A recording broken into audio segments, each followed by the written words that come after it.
Hi. Hello, Elizabeth. I'm so pleased to hear. Justin said he'll be a bit late. So, okay. We're a little Okay. used to Justin being a bit late. So, Justin, Mr. Tardy, as far as we're concerned, we'll scold you a little bit. Yeah, yeah. So, all right. I'm still waiting to So see how if you Justin feeling? can be on time.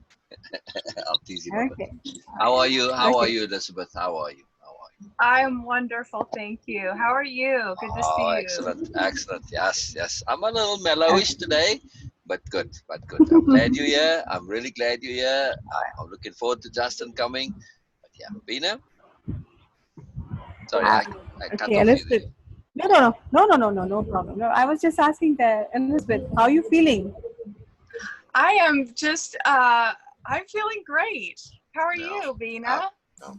Ah, I'm like we were watching our old videos and we were discussing and sharing about. It was actually a postmortem session. We were doing that for ourselves, and it was me this time. That okay, well, how I where I was when I before starting Way of Impeccability, and where I am. Okay, the where I am part is still. Uh, I was not. We were not discussing that. It was just mostly about where I was, and it's a huge difference. I was enjoying that. Oh, I bet. It's She was so fascinating, sweet I'm when she sure. started, and just sweet and innocent and pure and eager, and you see all that moreness coming, and yeah, yeah. So this was the very first. The video we were watching when you came on was the very first session we did. Module one, session one, and it just So, started from there. So how long ago was that? it just bit more than a year ago, and but again for Beena, It is like it was June 6th that it video. is like Yeah, yes, but it is like 1 year and almost 4 months now. yeah, but it's A it's year more and a yeah, 4 months. but it's more like 10 years because Beena came every day after that. Wow, every day. Wow. Yes, I'm sure it seems like a whole lifetime ago at this Oh, point. yeah, Oh Beena, I yes, oh imagine. yes. it's no comparison. And also it's not just for 2 hours every day. It's 10, 12 hours. So we've been spending lots of time together. Yeah, it just I Bina came and I could never get rid of her, so what can I say? Oh, well, I can understand how that would happen. I'm already addicted myself. Yeah, yeah. Oh Well, it wow, was it wow. Yeah, was at the yeah. time, Bina came on as a tester, and I was looking to get maximum testing. Post beta test. I already finished. I'd done some. I wanted somebody to test as a participant, and then it just, okay. She was keen. Okay, cool. I'm keen. If you game, I'm game. So, and then it just developed more and more and more. So, and then after a while, I couldn't get rid Uh, of her. So it was fantastic. And I love okay. it. I tease Bina, Uh, but I love it. no, it's okay. But Elizabeth, it is more than just this, because we have a video on Facebook, a live Facebook video we did, and it was about me taking advantage. I just present myself that okay, yes, I how I took that advantage, and we were just talking about this topic particularly, because for me, if you get an opportunity, it's my responsibility, innate responsibility, to get that opportunity at maximum, Yeah. as much as possible. We need to be impeccable in our responsibilities also, not only about okay, I can enjoy my luxuries, I can enjoy my benefits only. No, it's about responsibility also, and it is an impeccable responsibility to take maximum advantage of opportunities. Yeah. How we can justify ourselves, or someone was presenting something and we were not able to, we didn't take it seriously, like oh, I was busy in that and I was busy in that. We Yeah. have to make this priority, to just for self growth. If self growth is our priority, we have to take the advantage as much as possible, and I am a living example of that. So he's saying that oh, he was never able to get rid of me, but yes, this is what I did. That's And wonderful. And you know, And at for I that, love me, to it is hear like, that. and it for me, it was like, duh, what else you guys expect from me? You Yes. are giving me a value. How I would not take that advantage? That's it. Yes. Yes. Yes, I and feel you the know, same way, at the actually. time, I, oh, sorry, Elizabeth. Oh, no, I was just going to say I understand and I feel the same way. And it's exciting when you're given Oh, new good. opportunities Oh, good. to Oh, good. grow, ways to express yourself that you can challenge yourself even more and prove what you've learned. But I was going to ask you, do you have a job or are you able to do like this full time since you've Okay. been here every day? Let me answer that for Okay. you, Beena. Oh yes. Please, please, please. Beena's a co-facilitator of the program now. So this is her job. Okay. Okay. And before that, like okay, till March of this year, 8th of March, I was working at Arts Council. Of course, not regularly, on and off. It was a project based job. I was doing that, so I was doing that job also. So Okay. it's still I was doing that. It is not like okay, I had nothing to do, and so I was doing that. And but now it is my job. So I became a co-facilitator, and still just gave me that opportunity, and again I avail it as much as possible. So Yeah. it is part of, or it is actually my impeccability demands that if I am impeccable, if I am deliberate in my choices, impeccable choices, I have to take the responsibility also, and take this responsibility and take as much as work that we can. This is Mm. about like there is no other way for me to even think about it. And it's not only to about ways compatibility this model or this Zoom sessions. In life in general, this is how I trained myself now. Okay, I took that responsibility. I said that okay, someone is offering me a value, a profound value, and I am taking it and as much as I can. And this is now going to be a lifelong theme for me whenever, because my mind is trained and tuned to that. Once you Mm-hmm. just do that, you just go a bit overboard. Now everything is fixed. Whenever you will see opportunity, whenever you will find something valuable, your mind automatically going to. Yes. Yeah. Yeah. So Beena just, she always had this right from get go. She kind of, so and then it was just, been doing it every day. Uh, it was like It's it's kind of it's obvious, an where we at it's an now. Yeah. intensive master class. I just had. I'm still Still having. we do, still we Still do. having. Yes. It's fantastic. Wow. Most Wonderful. magical. All right, so Yeah. let me just say something, before we go on further. Being in terms of taking advantage, at that point in time, I had the time and space where we could, do all day every day. Okay, now we've got Zooms and we've got clients and everything, so it's not. I mean, we still spend all the time together, but not just the two of us. Anyway, but I also wanted to say about the time. So the way the program is set up, it's set up for twice a week, and I said this with Justin, and so he said, okay, well, okay, on the weekends, but he'll kind of leave it open to see either Saturday or Sunday. But I think we can just make a time for you to come on. I don't know, like whatever time on Sunday that would be good. Maybe this time on Sunday. And Okay. Justin can come, Sunday. he comes. If he can't, he can't. I want to pressure him a little bit to come. I'm keen, He's always busy, but hey, you got to make time for some stuff, Busy people always find a way to make time. So it is Yes, important. they do. So maybe if we just set this and say, okay, because that's the last time we did Sunday, 12 o'clock also. And we say, okay, that's it. You just come on Sunday, 12 o'clock. If Justin's here, he's here. If not, not. But then you can maybe goose him a little bit and say, hey, it's Sunday. Let's do this, just kind of get on him a little bit. I'll help you, can leverage him a little bit.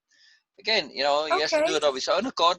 We can't force him, but I do want to give him more opportunity. Brilliant. I was just talking about you. How are you, Justin? How are you? How Oh, are you? I'm You all right? fine. I finally have internet. Oh, wow. It's Okay. taken me three months. Hi, Elizabeth. It's taken me Hi. 3 months to get internet, and I finally have it. So Okay. Brilliant. Brilliant. Good. Good. Well, we yeah. see you loud and clear. So that's very good. Fantastic. Okay. Fantastic. Fantastic. All right. Brilliant. Brilliant. I was just saying with Elizabeth, you know, because she's keen. So I said, we can set up a Sunday session as well. If you can come, you can. If not, not. But you know, so just as a Yeah. standing session for Sunday at 12 too as well. Okay, let's do All right. that. Good. I'd like Good. to. I know we forgot to communicate about this past Yeah. Sunday. So that's why we just set it up as a standing one, and that'd be good. So okay, brilliant. All right. So let's Hello, start. Justin. Yes. There we go. Hi, Beena. Hello. Hello. Brilliant. Brilliant. Justin, we were still last time on the tasks. Did you have more to share on the tasks from module 1 session 1? Well, I mean, I guess it was the beliefs and the activities. Was that right?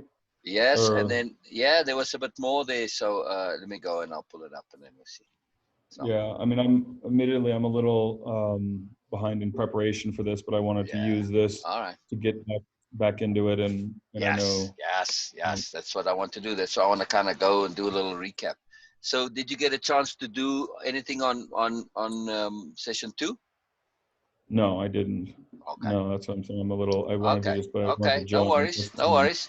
How about you, Elizabeth? You had some tasks that were left over from last week. So, I did catch up from last week, and I did this week's as well. okay. Yeah. Okay. It's not necessarily that things are week by week. It's just we progress as we go. So it's not that there's a session per week. So don't worry about that.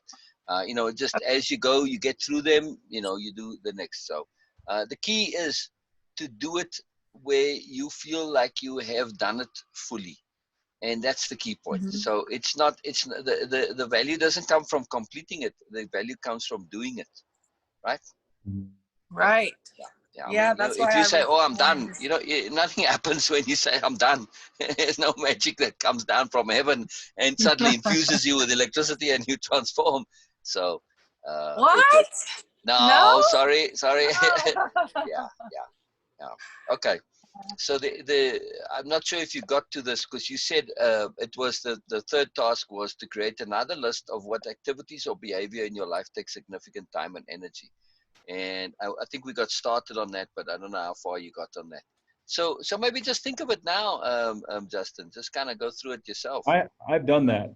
Oh, okay, good. Okay. So what do you have there? Because it's it's a very important list, you know. Yeah, the activities and behaviors that I enjoy are number one is just anything that involves my health and me putting intention behind my health. So running, meditating, breathing, those are kind of my favorite spaces to be in. Is when I'm focused on my the revolution of the self, basically. Yeah. I also once that's been done, I'm very into engaging anything and everything that I come across, especially people, but it could be animals, it could be nature. But I'm really interested at that point in engaging with people once I've kind of woke myself up as I see it. And 3, I love to be around really kind of imaginative spaces, playful spaces. The energy that's swirling around when people are using their imagination and being playful are really important spaces for me to be in. Excellent. And lastly, it's kind of a little bit of a meta response to it, but I love to change my space every couple hours. So just by nature of changing, I'm probably pretty interested in the next space. I don't like to be in a certain space for more than 2 to 3 hours. I like to change that because I know that the brain and the heart, we're always picking up the environments that we're in, and it just forces us to use our brain just by nature of walking into something new. We're subconsciously processing everything around us. So I used to leverages us. yeah, I used to have rules when I lived in the woods, kind of with my buses and stuff. I would spend, 2 to 3 hours in my dining bus, and then I'd spend 2 to 3 hours in my office. Then I'd spend 2 to 3 hours to kind of design, build stuff in my workshop, and just keep moving in those spaces. I mean, there's times where you kind of have to just hunker down and break through and do more. But I just, yeah, those are the four that I wrote down. Was health, just focusing on myself, on any health related stuff. Like I said, exercise, real exercises, like meditation and breathing and running. And two was then after doing those, in engaging people at that point, engaging people or things or environments. Um, and then three was to be around an imaginative group of people or space, using my playfulness and just being in that energy. And then four, just always changing the spaces, is also equally important to me. Most interesting. And what about activities and behaviors which drain your energy? Well, I mean, the behaviors are the exercises that I do. But I mean, drain in a negative way, not like that make you tired when you're exercising. I mean, like, okay, you spend time worrying about stuff or spend time arguing with people. I don't know, anything of that nature. Not that you do that. I'm just looking at points of drainage as well as points, because when you're exercising, yes, you get physically tired, but it's a net gain of energy in the overall picture. You see what I mean? But some activities, they kind of drain us. Okay, we're spending too much time worrying about something or organizing or whatever the case may be. It depends on the individual. Yeah, I mean, I think the big test is going to be for me when we get kind of these, whatever we're doing up and running, is I can get drained by too much talk, and I'm an action. Kind of, yeah. So I think it's just, yeah. I mean, I get drained if I'm in stagnant spaces. I get drained if the details take too long to hash out to move something forward. So yeah, I mean, I generally don't get that drained anymore. I used to get super drained when my baseline and when my prana was low. When my prana was low, I used to get super drained by conversations, environments, everything. But I'll get drained now. Maybe if I don't eat something that I shouldn't be eating or overeat, I can get drained, and that's why I'm focused on changing that. Cool, good deal. And then just to go over your list of intents again, right? So the exercise was to, unless you modified those, write down your personal intents for doing the program and also your life intents. Are those not beliefs? Are those different? Very different to beliefs. Absolutely. So in this case, to make the distinction here, I can believe in God, but that has nothing to do with my life intent. Yeah. Okay. So that's a belief, and a belief is something which may or may not be true. Now, okay, when it comes to God, a lot of people would swear God is a fact, but nonetheless, they still say they believe in God. A belief, by its very nature, is something that you cannot take as an absolute 100% as a fact. That's why you believe in it, right? So, but an intent is something that you not just wish to do, hope to do, think maybe you want to do. No, but an intent is something that you actually are committed to doing. It's something that is really, really important to you. And this is what difference between an intent. When you say, I intend to do something, that right there is a commitment of energy to the project. You've already started doing it just by saying, I intend to do this. And this is something that you are definitely going to do. This is the difference between an intent and actually an intention, and also a wish and a hope and a dream and a desire. So an intent is something that is like, you cannot think of anything more important to you. So you could say you intend to stay alive. Yes? And you intend to, not get into trouble and stuff like that. But I mean, those are sort of obvious intents. But for most people, you could say, what's your life intent? They never really thought about it. They might have ambitions in life, which is a very different thing. They might even have aspirations, also a different thing. Because, I might aspire to be, I don't know, saintly. But what am I doing about it? Yeah, bugger all. So an intent is something that you are actually doing and that you mean to do, and that is super radically fundamentally important to you. So you could say a life intent for some people, like in the program, they would say, well, when they really think about it, my life intent is to find peace of being. They stressed, they bothered, you know, they don't have independence of being, they want peace of being. It's kind of a big one. Or they could say, well, I have an intent to be more aware. It's a very powerful intent.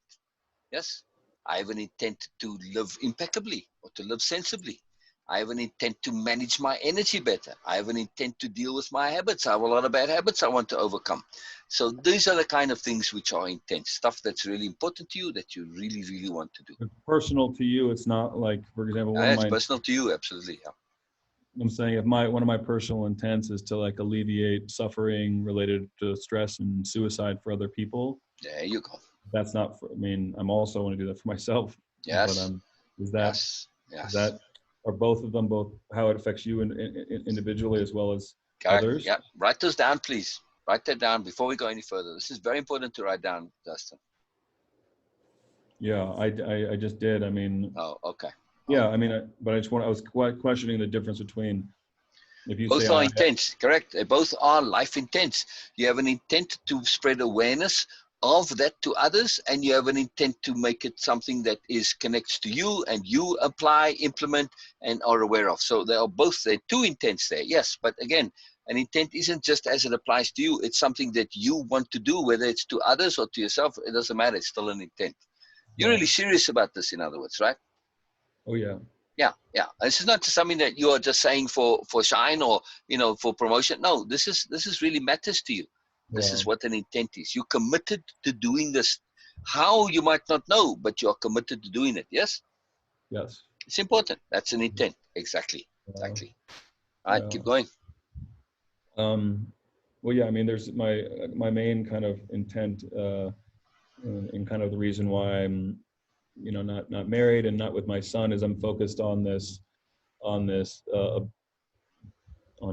alleviating and getting people out of this really the mental turmoil where suicide, stress, depression, all that stuff comes in. So my formula for that is just building a bunch of different concepts, organizations around kind of the intersection between health and entertainment, and trying to, that's kind of the potion that I see. And but secondly, related to my son, I'm also have a very big intent to build that relationship with my son that has been certainly, you know, I've had a lot of fault in that relationship, but I've also had a lot of people come after me.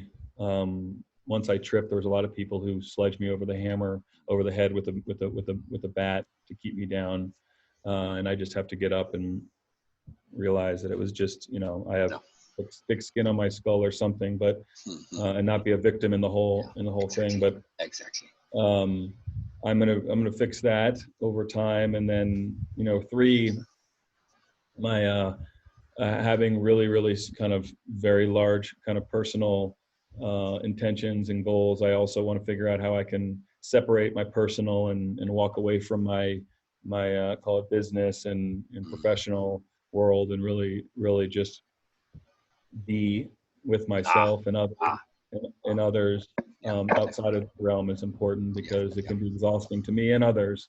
Yes. If I'm always in that space. Yes, yes. So your intent is to separate your business and your personal selves, to find some space there, not to make them two separate entities, but to have the ability to shift between them as appropriate. Yes. Yeah. It's never going to be. I'm just asking to get clarity here, because it's very important to be really clear on the preciseness of these intents. Yeah, it's that it's not always front of my mind or front of my lips, like when I'm with people. I think in general, a lot of these things that people are really passionate about, they are kind of blurred. The lines are blurred. However, I don't want it to be always on my mind, and I don't always want to be talking about stuff that I'm doing or we're doing. So I just want to really focus on not being so focused on work. All right. So would you say that would be an intent to be more appropriate? Yeah. In the largest, and not proper, but appropriate. In other words, to have what you intend to do match the circumstance, right? So Yeah. so if the circumstance is casual and relaxed, it's not appropriate to be all business. Yeah. And the same likewise, if you're in a bundle of a meeting, it's not appropriate to, you know, be talking about your ex and stuff like that, right? So it's Sure. about And appropriateness. Okay. appropriateness and Yeah. really, Balance. yeah, picking up and feeling other people that are within the space that I'm in, and what their where their mind and heart, and you know, I really want to be able to support others in a myriad of Ah. ways. So would that be an intent to greater connectivity? Yeah, I think it's just it's an intent to create, you know, unbridled trust with somebody, so that they can feel It's comfortable that connectivity. I'm Right. yeah, connectivity of what Yeah. how I can support them in their Right. in whatever they're doing. And Right. you know, it was just a really, I had a, as I segue to business, I had a long conversation with Bo this morning, because he's got to go to Philadelphia to pick up, you know, what would seem to be not the most important thing, which is 2 bags of clothes, and move a blue barrel that's going to be sent to Sierra Leone, and a mattress. But I said, Bo, you really need to feel and see the value in you supporting every single special person who is working with us or living with us, and that you need to own the role of anything that needs to be done for the people that are really driving this, from the chefs to the musicians. A lot of the artists who are working with us, Bo's job is to physically move them however, whenever, and how valuable that is for everyone. And so, yeah, that type of support is necessary. And yeah, that's So where we're. if I'm hearing you in terms of, because you went into the bow point, but the deeperness there, it is for you, your intent is to be more communicative and to be more, in that sense, connected, to be able to communicate more accurately and efficiently. Yeah, and to take action, just how I take action on my own, you know, enterprises, to help other people with whatever they're doing, to help them move along this reality. So yeah, just being really, you know, one of my grandmother's phrases that has always resonated to me was, when someone needs you, it's always the worst time for you. So basically, like, you got to be ready at some point to not have excuses and to drop what you're doing, because there's never a good time. Right. And I want to, which is again, ability to be appropriate in the moment. Yeah, that fluidity and flexibility and adaptability. This is ultimate in appropriateness. We really go into this in a big way. So that fluidity and flexibility and adaptability, and it comes from not just awareness in general, but a deep, profound self-awareness. And of course, it comes from deep energy management and also mood management. All of things that we are going to be dealing with and touching with as we go along.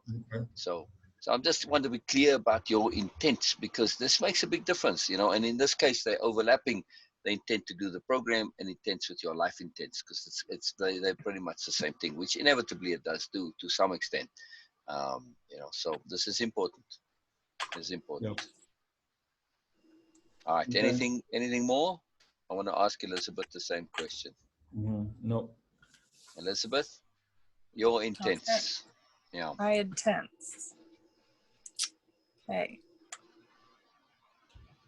I know we went over this, but we're going to go over this list a bunch of times, because it makes a difference. Well, the more clarity we have about intent, you know, the easier it is for things to relate and connect and be pertinent and relevant and emphasize us, and we learn much more effectively when we know clearly what it is that we are doing. So it's very important to be very clear about what it is that you're doing. As a matter of fact, if you want to have a little mantra, that whenever you get kind of a little bit stuck in the day, you get in a bit of a funk, you get a bit lost, you say, what am I doing? That's it. Just ask that question. What am I doing? And then you connect it to your intent and the bigger picture. It's incredible how much clarity comes just from that one single point. Moment you say that, you zoom out. And especially if you then zoom out a little bigger and you look at the bigger picture of what you're doing, not just, oh, I'm trying to fix my computer. Why am I trying to fix my computer? Well, I'm trying to do my task. Why am I trying to do my task? Because I'm trying to, resolve my business problem. Why am I trying to resolve my business problem? Because I'm trying to fix things with my children. You see what I mean? It connects. And why am I doing that? Well, because I like doing that. That gives me pleasure. That gives me joy because I'm a good person. Okay, then you get to the end of it. So when you say, what am I doing? And you go all the way to the end. It's very transformative, very, very helpful. So there's a real logic to what I'm doing here, and it transforms how we learn.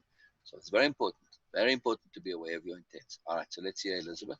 Great. Okay, my personal intents for doing the program is to know what impeccability means, to express myself clearly, accurately, concisely, and most effectively, eliminate self-doubt, grow self-confidence, trust my own discernment, recognize, know, and apply deeper truths day to day, get clarity of intent and build lists that are important to me, find tools and coping skills to manage growing awareness, understand and accept the purpose of raising awareness, build vocabulary to describe and express my feelings, understand the intent of the universe for me as a person and accept it, unlearn bad habits and optimize good ones, stop assuming I know meanings, minimize misunderstandings. A little slower, Test. a little slower. Okay.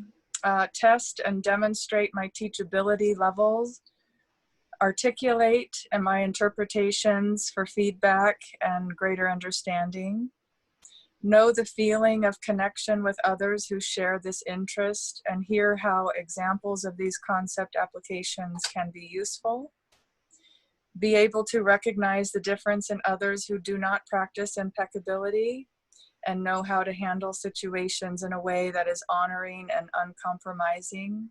Oh, can you repeat that one, please? Yeah. Be able to recognize the difference in others who do not practice impeccability and know how to handle situations in a way that is honoring and uncompromising. Yes, excellent.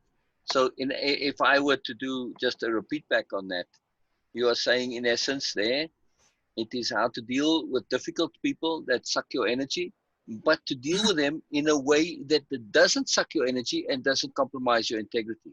In other words, to deal with crappy people without being crappy yourself. Absolutely. Okay. Yeah. Okay.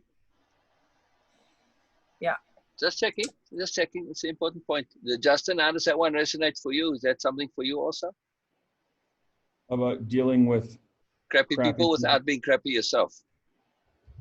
I don't see it as a huge, I think. Or energy draining people, or people who aren't performing, or any people that are stressful in some way without getting stressed and kind of breaking down.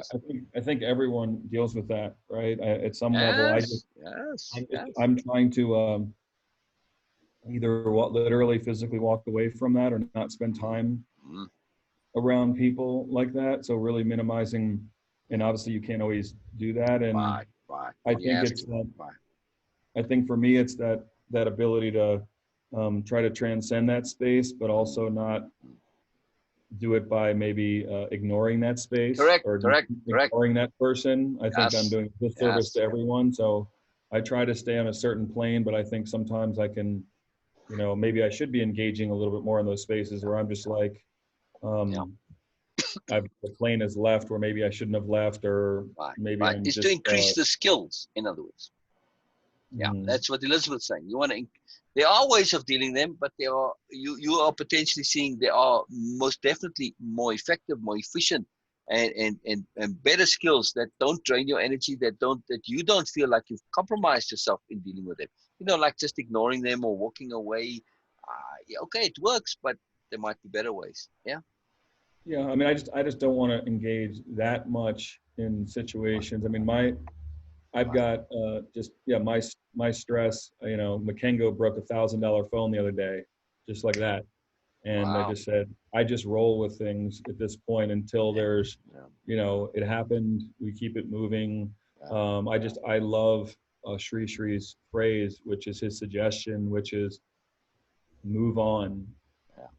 his mantra is basically move on, meditate, move on, meditate, move on, meditate.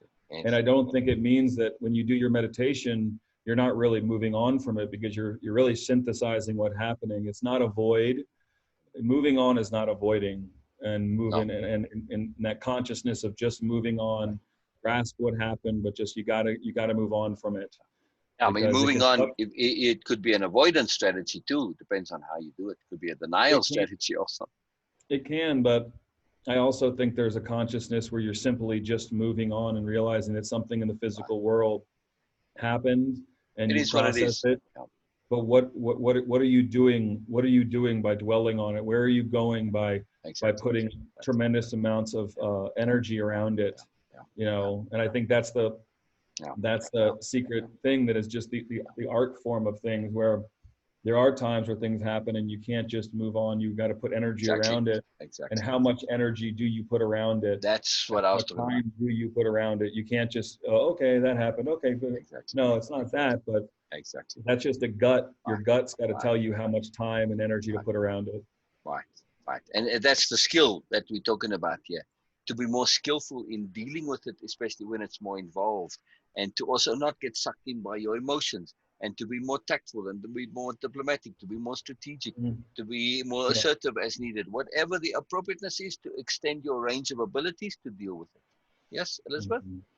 That's what for you? Right. I'm mostly interested in those skills that it takes to really dance in those situations where I want to spend time with people who are interested in being constructive and not just causing contrast and conflict and making things more difficult than they already are. So I think it's tricky to get out of those sometimes, and I'm without compromising, and I want to honor the other person as well as myself, and I want to just be able to do that in a way with people who where you give them an inch and they take a mile. Yes, it's something that I'm working with. Yeah. Cool. So, there was more on your list? Just a few more. Where did I go? Keep going. The nice long list. Cool. Yeah. We'll boil it down. Yeah, I was pretty thorough when I did this. Yeah. It's all good. It's all good. Create a space for diagnosis and to affirm that I am not alone, to see what results appear in my life after practicing. Let the universe know that I know and agree by acknowledging myself doing this as a team. Navigate urges to keep loyalties that draw distinctions. Let the universe know that I desire to be met in a fulfilling personal way for me and my family, and to participate in and manifest more tangible opportunities to create a body of work that is meaningful to me and edifying for others and bring solutions. And you want to hear life sentence? Yes, please. Okay. Explore what my options are and find a way that will produce the best possible outcome for my soul's expansion and ultimate liberation. To create lasting positive change for my children and descendants to live more freely. To honor my ancestors, especially their sacrifice and losses. To please the Creator through heart purification and energy transmutation. To create a way of life that eliminates wasteful use of time and resources. To discover what an authentic life performance is and how to be okay with using it for maximum productivity for the all without harming the individual. To find a way to surrender to the all's way and not wishing to change it or challenge it. To express in a way that assimilates perspectives and merges dimensions. Sorry, Elizabeth, will you please repeat the last one? About the surrender. To find a way to surrender to the all's way and not wishing to change it or challenge it. that's a big one for me. Mm. Yeah. Peace of being, in other words. Sorry? Peace of being and attunement. Yeah, it is. You know, part of the way I feel like I'm programmed is to always question everything. And I know that's even part of this work that we're doing, but with that comes this, you know, constant urge to try to challenge the way, you know, the way that is always appearing. And at some point, you know, that's really exhausting to live that way. And it's caused me to, like Justin said, you know, it does cause people to become suicidal at a certain point. It's caused major depression for me. And I certainly have come to that place of acceptance and surrender and unattachment. But I never lose that awareness of challenging. And it's something that I would love to find some resolution about. Yeah. But that's a big one, so I don't expect to. But again, that comes back down to like coping skills. Yeah. Oh, no. What? Story of a sea crab who accidentally got washed into a deep. We are. Sorry, no idea what the hell that was. We'll certainly work on that. We'll certainly work. Okay. But yeah, do you know what I mean? Yeah. It is okay. It is not really very clear for me. Okay. That's why I asked you to say it again. And but now I feel that okay, we will discuss it later on when we finish with this all these lists, and then we will discuss in details. Also. All right, we'll come back to it. Make a little star next to it there. Okay. All right. Discern which relationships I want in my life, why and why not, and set a standard and understand why that standard exists. Uphold boundaries and understand when compromising is necessary or appropriate and why. Understand how to be inclusive of all perspectives by being supportive, uplifting, helpful, and loving others, while also upholding personal impeccability standard and boundaries. Be an example of an individuated expression of the divine, self-realized and fully incorporated, operating at optimal level for advancement. And transform unresolved energy, entering my field in a way that is healing for the world. Wow, that's a big intent right there. I had to really look at things there. It's fantastic. That was helpful. There's no right or wrong to these. What's important But to you please is mark this again. Mark this one too, please. I'm sorry? Say that again, Beena. We couldn't hear you so well. Say again. Okay, I'm just saying that mark this one too, because you said that unresolved energy, and please mark it too. Yeah. Okay. Yeah, I was also curious to know what that means. Okay. Yeah. Excellent. Justin, anything to add? Just from anything that came up listening to Elizabeth's list that kind of stimulated you to okay, yes. Well, I mean, I think for me, I think she made me really reflect on maybe getting into the details a little bit more with some of my intentions. I mean, I have some very big intentions for like I said, for creating a bunch of worlds and spaces and universes around the intersection of health and entertainment for the purpose of alleviating all the suffering around depression, stress, and suicide. But that's like a large thing. Yeah, good. But that's important. Well, it's a large intention, but I think it's also important what Elizabeth did, which was to think about the granularity of all that, and so she's made me realize I need to do my homework. Yes. And so please go back and look at it and go into it as granular as you can. Absolutely, this is very important. This is very, very important. I cannot stress enough how absolutely vital this is. The entire program is based on this foundation of your intent. That's why it's the very first session here. It is absolutely critical to know what it is that you want to do, what your intents are. Most people kind of flounder in life because they don't have clear intent. It's a big difference. Big difference. When you know what you want, you're focused, you're directed, and everything starts to fall away. Most of the time we're in this funk because we don't know what exactly we want to do. And it creates a lack of awareness because you're kind of always looking around, you're bouncing around, life's pushing around. When you have intent, you're focused, you know where you're going, you know what's going, you see things that are pertinent and relevant to you in life. You connect, that helps me achieve my intent. This is what I want, this is what I want, and this is helping me. This is making me feel good because this is getting me where I want to be. And so it's very powerful, very powerful. And again, too, if you have an intent to be somewhere and you say, you look around, say, oh, well, I am where I am. Oh, this is where I wanted to be all this time. I have satisfied my intent. Now I can enjoy. And you just keep seeing that. This is where I want to be. Enjoy, enjoy, enjoy. So then it becomes that infinity feedback loop. And that's very, very, very important. So, we don't always want to be chasing stuff.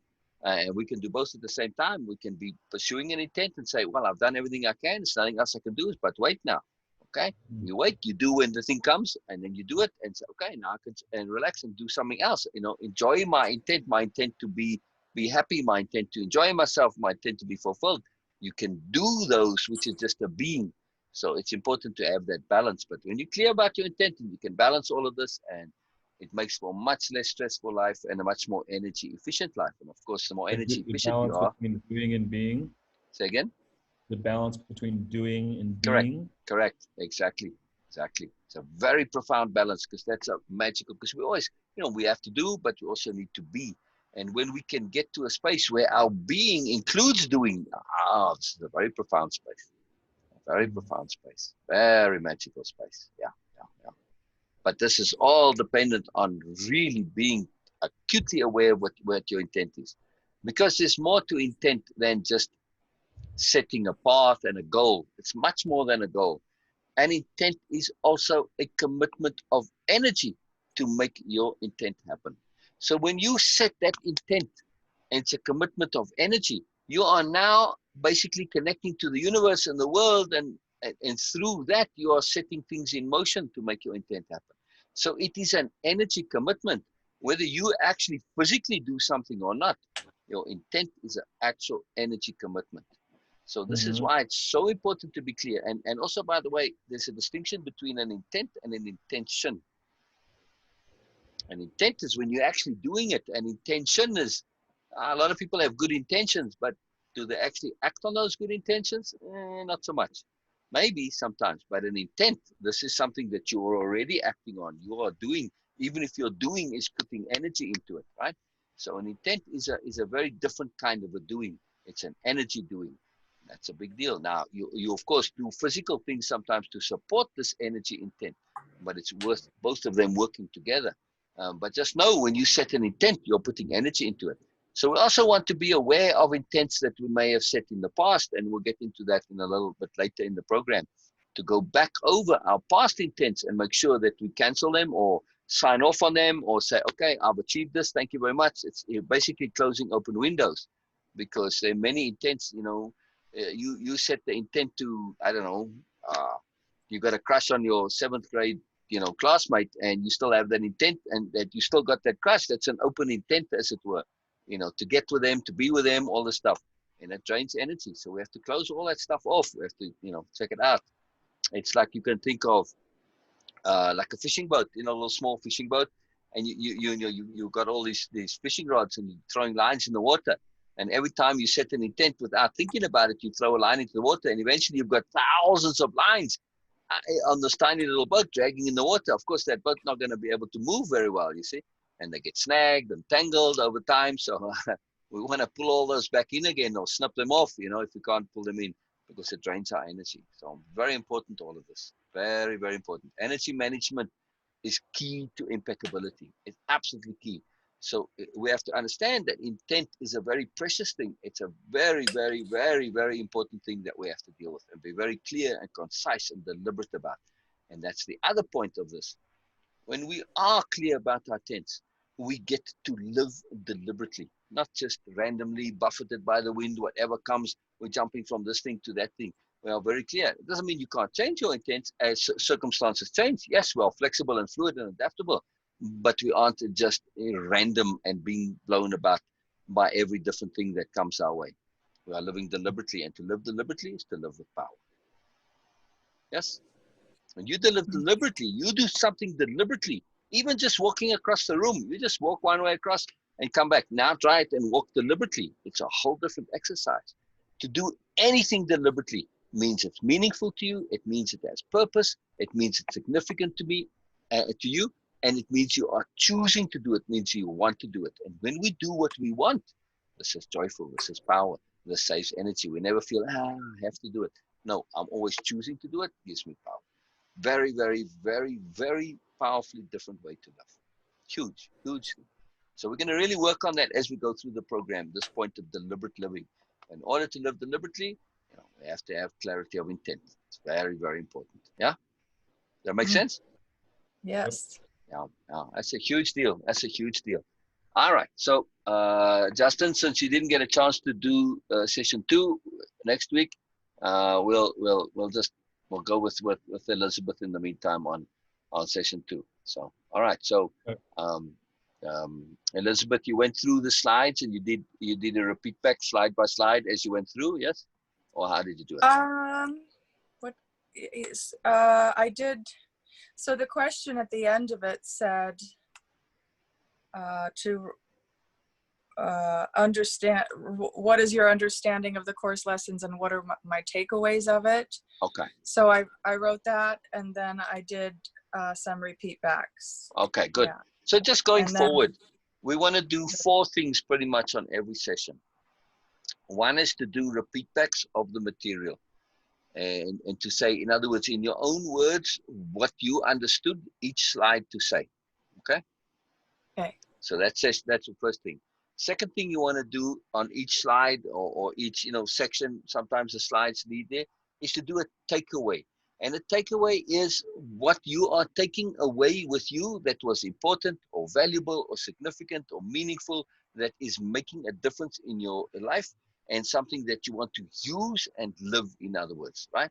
So a takeaway is like a new understanding, a new insight, a new point of importance to you, right? So takeaway is personal. It's what matters to you, what's valuable But to that's not. you, and what you're going to That's, use. That's right. But the takeaway isn't necessarily each slide, right? The repeat No, not back necessarily. Correct. You're right. Correct. And again, the repeat back, some of the points go from one slide into another, so you maybe do it 2 slides. So as appropriate, yeah. But the takeaway, you might have no takeaways for a bunch of slides. It's like, well, duh, and nothing really grabs you. So takeaways is what's meaningful and valuable for you, right? What matters to you. Okay. Then the third task is when you come across a conception that is powerful, or a term, a word, but mostly these are conceptions that say, wow, knowing without knowing, wow, that's kind of a profound thing. That's a pretty huge deal. I want to put that in my dictionary of power. So something like intent that we talked about now. Intent is an exceedingly powerful conception, not just a word. We're not interested in the words, we're interested in the conception. It's more than just a word here, right? Because we've really gone into detail as to what an intent is. So now you add intent into a dictionary of power, because now when you think about intent and you connect it to it, you're connecting to all of what you're doing with your intent. You're connecting to your own intent. You're connecting to how to use intent, how to live with intent. So there's a lot to intent. So when you add this to your dictionary of power, as we go along with those, these become building blocks of the self that you are building, and becoming aware of who you are already, but just you want to live it more deliberately and be more connected to this moreness that you already are. Most people have a lot of moreness to them, but they don't really know it. So what we're going to do is connect you to that moreness, and the dictionary of power is one such mechanism. It is ridiculously powerful. You'll see as we go along, how all of those terms in the dictionary of power really matter. So of course, impeccability is in there, integrity, whatever, patience, lots of terms that come into it. I mentioned a few. It's habit management, energy management, we'll get into association management, mood management, a whole bunch of management. But those are very powerful concepts that are very transformative. And I'll explain more when we get to that session on. So and then the Yeah. fourth thing you want to do is the tasks. Yeah. So each session has a different task, but those first three, those apply to every single session. And then the Okay. tasks are individual. There's always the specific tasks to each one. Yeah, that I appreciate that clarification. So last week I didn't do the tasks. I only did the repeat backs and takeaways. Right. And so this week I spent a lot of time going back on those tasks. I did my intents. I did my intents and I did my beliefs. Good. And then I did not necessarily do the repeat backs in the order of slide by slide like I did last week. So I kind of skipped on that one. No worries. But I did do the tasks and I sort of paraphrased my takeaways. Okay, is how I did. Good. Now I know moving forward. But I did spend a lot of time in my beliefs and my intents, and that was really, really helpful. So I needed to go back and revisit that, and then so to do both of them was a lot. Yeah. No problem. There is a lot to this, and again, there's no time pressure on this. So it is about doing it thoroughly and doing it the way we intend, because there is a logic to this. There's a very, very sophisticated understanding of the underlying psychology. As we go further, we'll get into it more and more, and share more and more as we go on why it's so important. You'll see. So there is a deep underlying logic to what makes it work. So yeah, it's a big deal to it. But again, it's early days, and we're laying the groundwork here. So as we get deeper, it will make more sense. Yeah. Great. Very powerful. So cool. Let's hear. Share from wherever you want to share. The order isn't very critical, so don't worry about it. Oh. Yeah. So just start in your notes wherever you want to start. Not a problem. And then Justin, we've got a special task for you as we go through this. So that means we're going to have to interrupt Elizabeth every now and then. So just be ready for that. But Justin, I'm very keen for, as you listening here now, if something comes up inside you, I don't care how irrelevant it is. You might say, oh, I heard a rooster crowing, which I thought I did earlier, and mention it or note it down. Whatever comes up into you as you are listening. It is a very, very magical exercise and very powerful. Yeah. Okay, we're listening, Elizabeth. We're listening. Do you want me to go through my beliefs, or you can just go through your notes as you made them. Just go through your notes as you made them, as you were doing it, for session 2, in whatever order you have it. Go as you did it, in the order that you did them. Okay. Yeah. The question, the task was, what do I intend to accomplish and what do I want to achieve? That question. So the goals and aims in regard to how I want to be and change.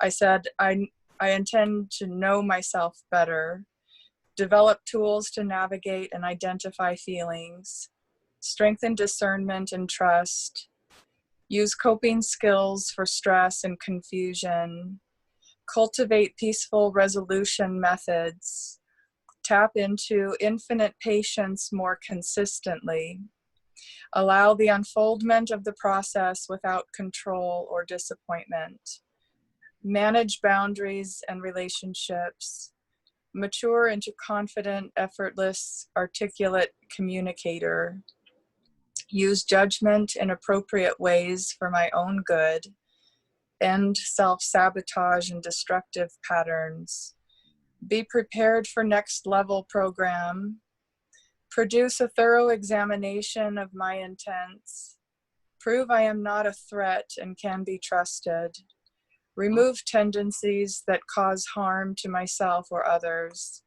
assemble a broader vocabulary to use with others, absorb comprehension faster, connect my personal desires into the framework, create a way to... So Elizabeth, connect my personal desires into the framework. Which framework? So the framework, like the picture behind you. All right. Okay. The overall. All right. Yeah, the overall, like the purpose, the intent for all of this communication somehow, like for me personally, I have conversations a lot, and sometimes they're very long and very draining with many different people, and it takes time out of my day, and it takes energy out of my, my brain. And so when I talking about connect my personal desire into that framework, so I want to be part of the team doing this work. However, my personal desires, might be also to accomplish other tasks, throughout the day. And sometimes days, hours will go by, and none of those things have been accomplished. And that's what I was talking about last session about I called it being distracted. It's not actually being distracted because I'm doing work, and I had to go back and look at that. It's just that what I'm wanting to do still isn't being honored. And so it comes back to this idea of boundaries and managing time and effort, so that it's meeting my own personal desires, and not just like sacrificing my time, my energy, my thoughts and ideas for this work. Yeah. So it's like incorporating what I want into this bigger program. Most excellent. Most excellent. Most excellent. All right. So keep going, because we'll come back to those in a moment. Create a way to monetize or provide for my work. So that's kind of like what I just said.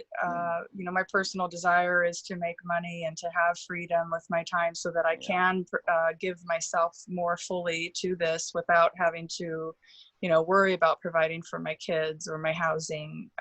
So yeah, I want to create a way that I can do both things.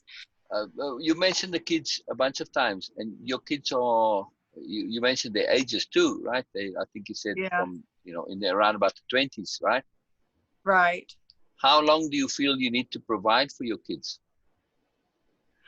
Well, that's a great question. I'm coming at it from this place of feeling like I owe them from the last years that I was sick.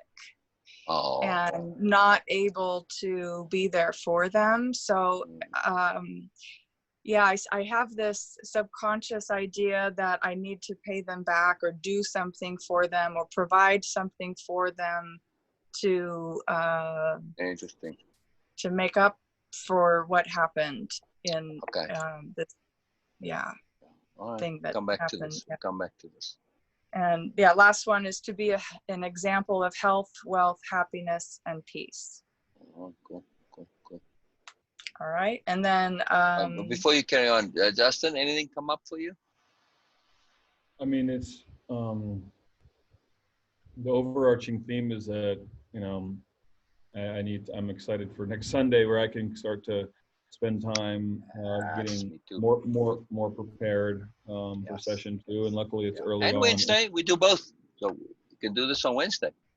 Yeah, I know, but I'm saying, of course we'll do it both Sundays and Wednesdays, but just that, Elizabeth's putting very kind of tangible intents out there, and it's a lot, but I think it's the best place to start from, to have such a broad view of how you look at and feel the world. And that's cool to go so many, because you'll find that after a while, as we go through the program, you're going to find that some of the skills you've acquired, they satisfy multiple of those intents, and then that list starts to actually get smaller. And not because you're dealing with each one individually, but the things that you learn apply to many at the same time.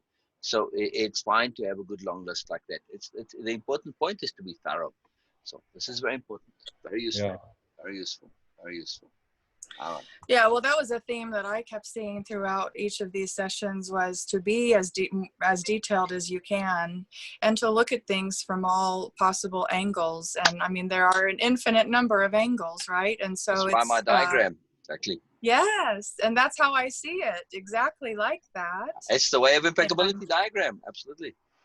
it really does go on. And I love how, you know, some people are able to keep that broad definition out in their peripheral, you know, vision, but to really dive in and to examine the details is helping me to articulate what it is that's bothering me, because it really feels like there's something I'm trying to get at, like an itch you can't scratch, you know, and it really is helping to heal those feelings by just understanding it and putting a name to it.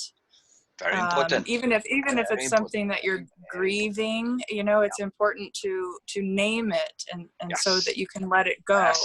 And like Justin said, like to move on. You can move on after you know what it is that you've let it go. If you don't give it a name, it kind of still hangs on. Exactly. So that's something that I found. Right. Now we take that to the ultimate level, really to the max. And that's exactly what the dictionary of power is.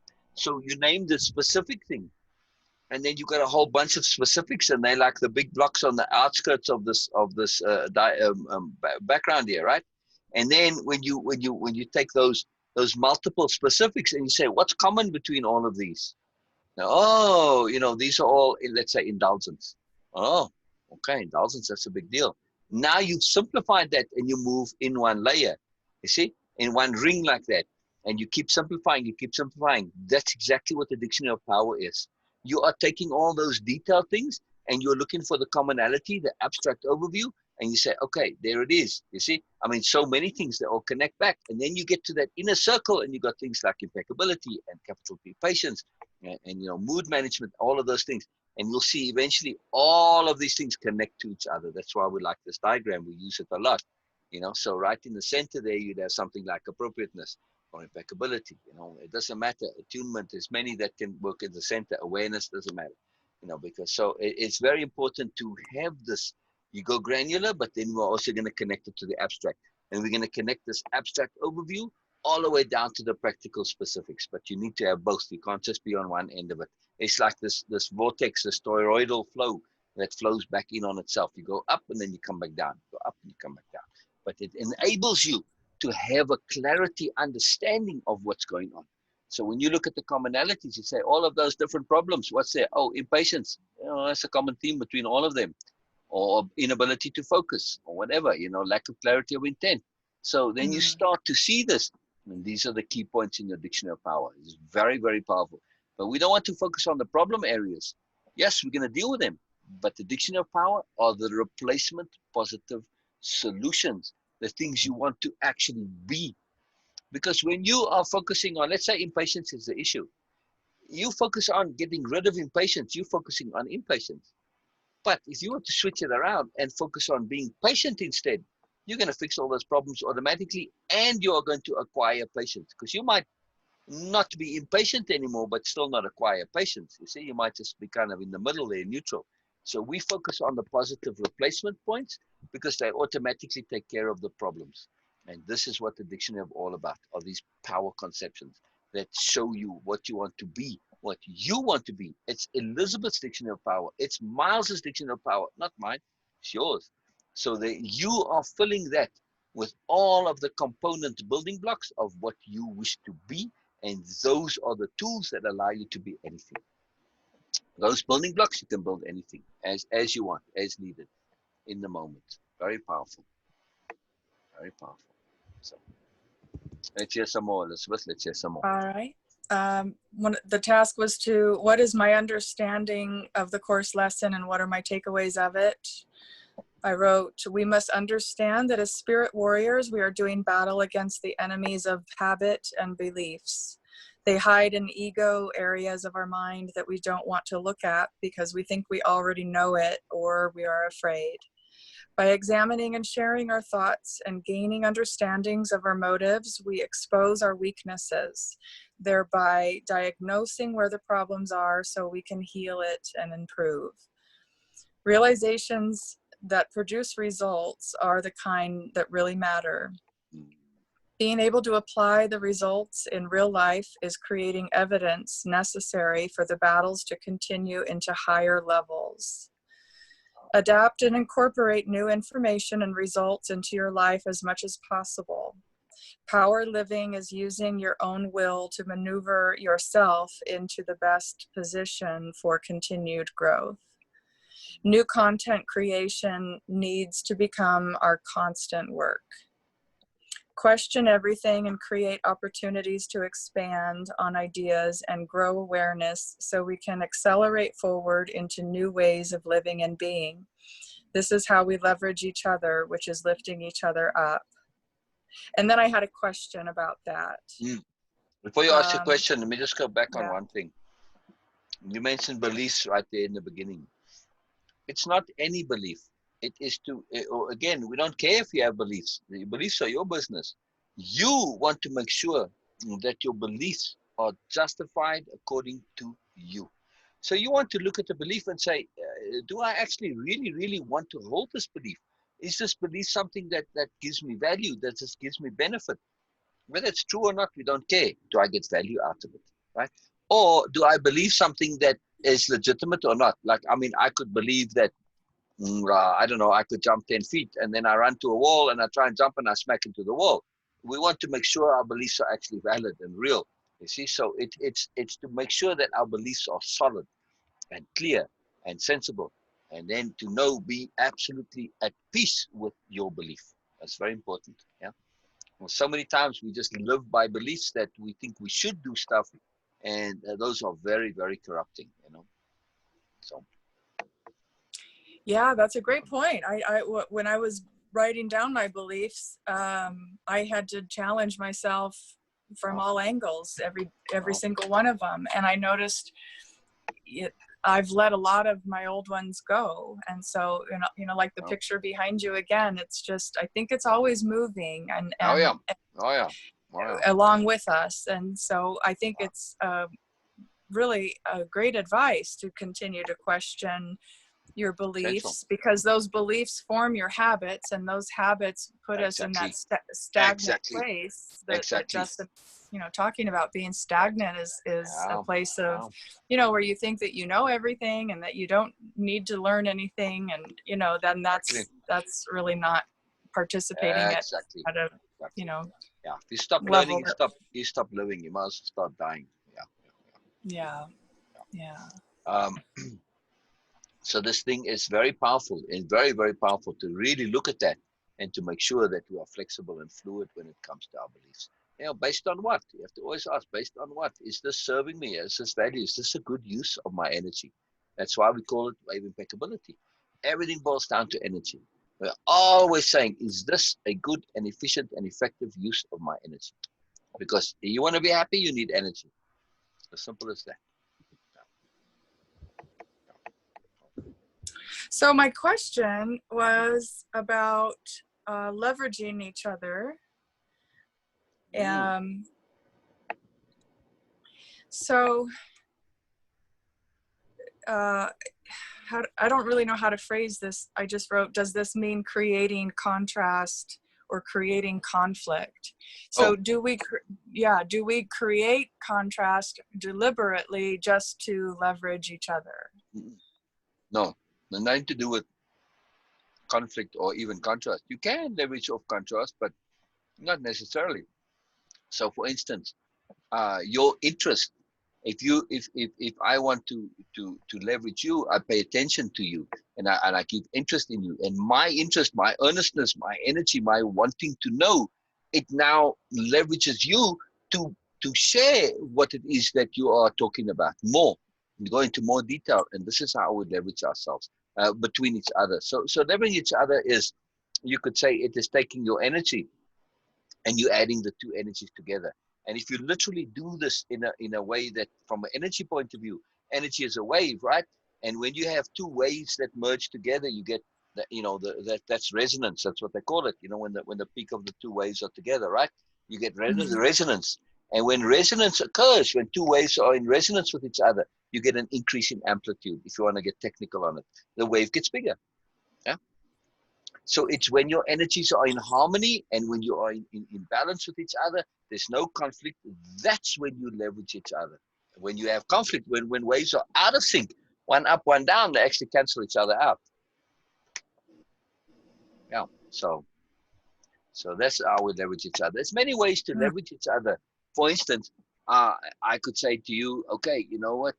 Remind me to to do my tasks, and keep me responsible. Like hold me accountable. So or I promise you that I'll do something. If I promise you to do it, that promise is has a stronger power on me than the promise to myself. Sometimes, for different people, but that's a way we can also leverage each other. So there are many positive ways that a connectivity with another can leverage you. There's just a couple of ways, but mostly it's just through making sure your energies are in harmony, in resonance, and that you're sharing a common passion, a common interest. You're on the same path. You have similar intents, things like that. And through sharing, I leverage my ability to understand myself through sharing whatever is on my mind with you, and vice versa. You don't have to do anything. Just the simple fact that I'm sharing it to you enables me to actually hear myself. Because if I say it just to myself, it doesn't have the same power, the same effect. So there's many things that go on inside our psychology that are different. The intent is different when we are doing it with somebody as opposed to just on our own. So that's how we leverage each other. So many, many, many ways. You'll see as we go through it. So it's a good question because as we go through, I'll point it out when it happens. It's much easier to see it as it takes place. Sil, what do you see as the difference? I mean, either the benefit or the drawback, or I'm sure there's some of both of doing it, like you doing this one-on-one, you and Beena doing this one-on-one with me or Elizabeth, or having two people in this space to witness, and because your takeaways are connected to you yourself and you guys the teachers, but also to the whole experience of multiple people. What you suggest doing it with more than one person, or do you think one-on-one it's either way? Well, it depends on the individuals and how you do it. So yes, one-on-one is very powerful, but also two together is very powerful. I mean, like you listening to all of Elizabeth's intents, and that leveraged you to be more granular and more detailed and more specific. That's what I'm saying. I mean, to me, part of this is the opening up of what you, of who you are, what you want to be, where you're going. Wow. And to me, it's very powerful. I mean, you got to really have a solid kind of trust and comfort with the other person. But there's like you guys as the teachers, which is one thing to open up with, but also to me, this is a sweet spot to have at least one other person there. Now that depends on the individuals, Justin. Yeah. Some people are more comfortable opening up when it's just them, when it's only them in a session. Just like one person with us, and others are more comfortable when there's another. They feel support and all that. So so it just depends on the individual. If you're unsure, do both, and let's see. Elizabeth, how are you feeling doing it together?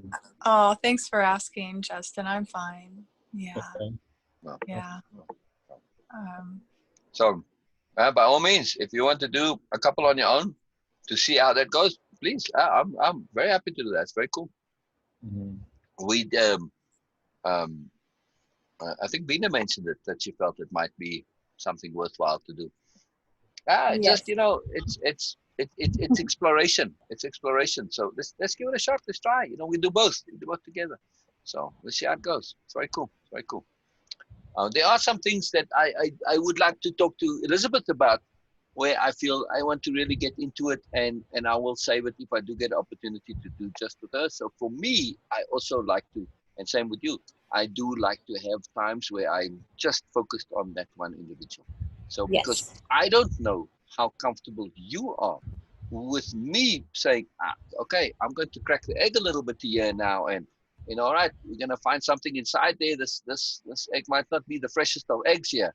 So not everybody wants to have the eggs cracked in the presence of others. So I like it as well, and Beena too. So we like to have private time with you guys as well. So good question. And also sometimes, Justin, especially with you, because when you were sharing, and it was very limited, it was just specific to your work, and it was really exciting. But it was about that thing, what you are doing.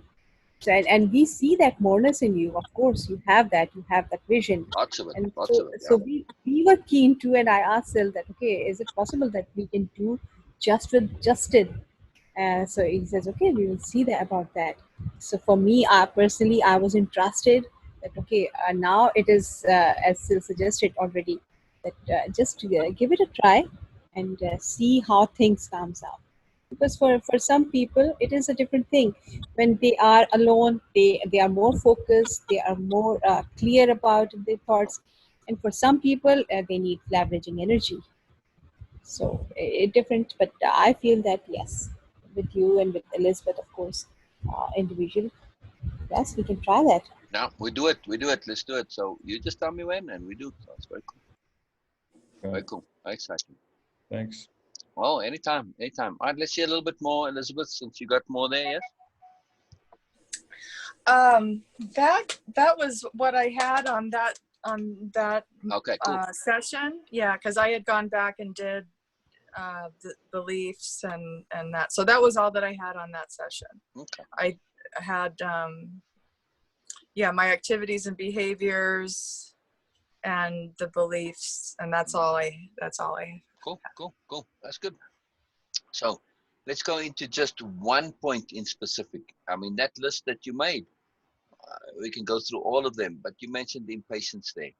And since you're talking about leverage, let's talk about leveraging impatience. Actually, I want to leverage your self-honesty. So I'll give it, this is two things that I want to do here. I want to actually deal with impatience itself. And also I want to use it as an example of leverage or self-leverage in particular. All right. So let me ask both of you, right? Do either of you like to be arrogant No. or like the thought of yourselves as arrogant? No. Hell no. Hell no. This is a horrible thought, a horrible idea, right? Furthermore, you are both honest people, yes? Yes. And you don't like the idea of being phonies either, correct? Right. All right. So if I were to say, you know what, if you think about impatience, doesn't this mean that you are expecting the world, the universe, to rearrange according to your timetable? Isn't that a bit of an arrogant perspective? If you're expecting the whole world to rearrange to suit you, that's phenomenally arrogant, is it not? Fine. So now, if you see this connection between impatience and arrogance, okay, if you now think in terms of yourself, next time you feel a bit impatient, if you aren't then patient, won't that make you a phony? Knowing that you don't like arrogance. So if you feel impatient, then you're going to say, well, I'm being a phony here because I said I don't like to be arrogant, but here I am impatient means I'm being arrogant. So what I've just said now, I'm leveraging your honesty, your self-honesty, and your integrity, and your desire to be real and good. I'm leveraging this to kind of force you into a position where whenever you think impatience, because it's now associated with arrogance, you're kind of screwed. You can't really be impatient anymore, huh? So sorry about that, but okay, you're gonna curse me next time. You can say, bloody No, hell, that's so I helpful. can't be impatient now. It's very powerful. It's very powerful. So when we realize stuff like this and we make these associations, we can actually leverage ourselves. I can leverage my desire to not be a phony. I can leverage my desire not to be arrogant just by thinking of, and thereby fix my impatience by connecting it to impatience. To whenever I feel impatient, say, hell, I'm being arrogant again. Oh, stop that. And then you say, if I continue to be impatient, then I'm being a phony, and I can't continue to be impatient, so I have to not be. And it's massive. It transforms it. If you really think this through and connect it, it's a very, very, very powerful leveraging mechanism for being patient.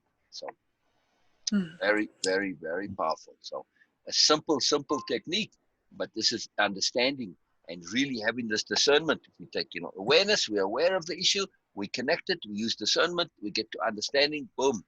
We've just added to you, ADU, awareness, discernment, and understanding. Very powerful. It's very simple.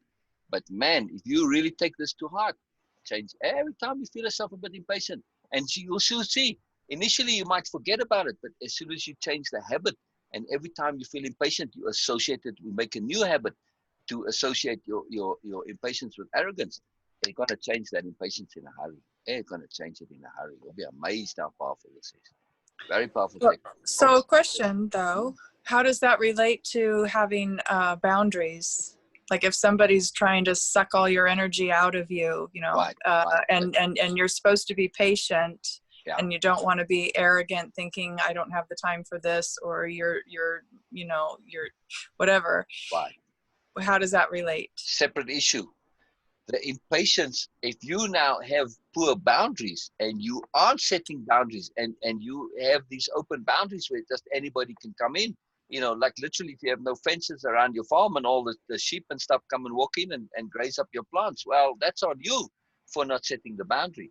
So now you've got a separate issue. Now you've got an energy draining issue, which is, of course, the more your energy is drained, you're going to have less energy to be patient. But you need to then deal with the issue of your boundaries, and that will take care of the impatience. So it's not an impatience issue, but a boundary issue. Different thing. Yeah. But they are related or no? Oh, they can be related. Absolutely. I mean, yeah, you know, like literally, if you have a situation where you have no boundaries and people are just walking into your house, they're all going to try your patience. Absolutely. And then it's going to be difficult to be patient because you've created a situation where your patience is being pressed on it. And there is a situation where you're going to say, okay, impatience is different to an appropriate reaction to say, okay, enough now, and I need to put an end to it. Now when you say enough, I need to put an end, I don't have energy for this anymore. Now you are declaring a boundary and you're actually dealing with the issue, right? So then there's the question that, is it then appropriate to be arrogant in certain circumstances? That's setting your boundaries isn't being arrogant. This is just No. being adamant. No, it's not arrogant to declare your boundaries. Not at all. No. Okay. Oh no. I mean, arrogance here is when we take on or believe that something is merited and warranted or justified for us simply because we are us. This is arrogance. There are many things that are legitimate. It's my space. I am entitled to claim my boundaries. Yeah. It's my energy. You coming and you draining my energy by asking me questions 60, 100 times in a day. Enough. I don't have infinite energy to deal with you. So declaring boundaries, this is not a matter of arrogance. This is a matter of just self-respect and self-integrity.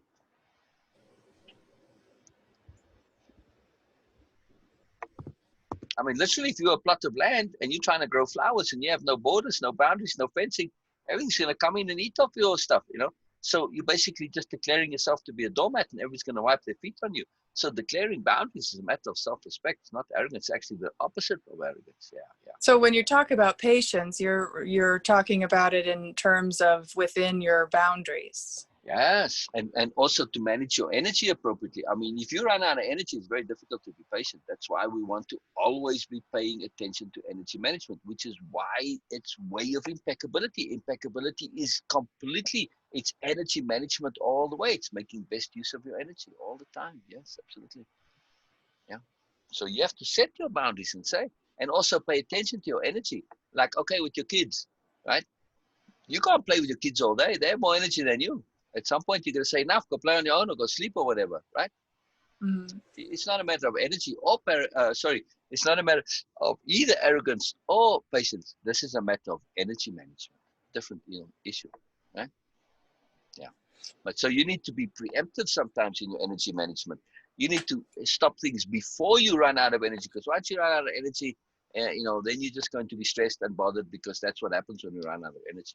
We end up in a negative space. Yeah. So very important to pay attention to your energy and say ahead of time, like with your kids, you don't play until you run out of energy. Play before and say, okay, I'm running out of energy now, enough, go and do your own thing, so that you don't drain yourself. Very, very important. And then you won't get stressed, then you won't get all impatient and bothered and flustered and irritated and bothered. All of those stuff come from low energy. It's not necessarily a patience issue. Patience here it's about time. It's when you want things to go quicker or faster than what they're going. That's typically impatience, right? Well, patience is being able to wait without stress. Really a simple definition of patience. Yeah. Or, one thing that just bubbled up for me is that I'm trying to, there are times where I bring too much and pour too much energy onto the situation, and really knowing when to, you know, just to be appropriate and aware. Like last week when I met with the health department, I purposely didn't run in the morning, which obviously gives me tremendous energy along with the meditation and all that. So I did it later. I like to do it, but and even this morning I decided to not work out in the morning because I had some things where I wanted to, including this, where I wanted to just be. So yeah, I guess that idea of not having, is it balance of energy between you and whoever you're with. Having too little is a problem, having too much is a problem. Yes. Energy management, put that in your dictionary of power right now, please. It is a profoundly, ridiculously power conception. Energy management is huge. The whole program, everything is about energy management. As we see now, how it relates to impatience, how it relates to patience, how it relates to your joy and your happiness, your ability to be appropriate. Everything is connected to energy management. If you got energy, you can pretty much do anything.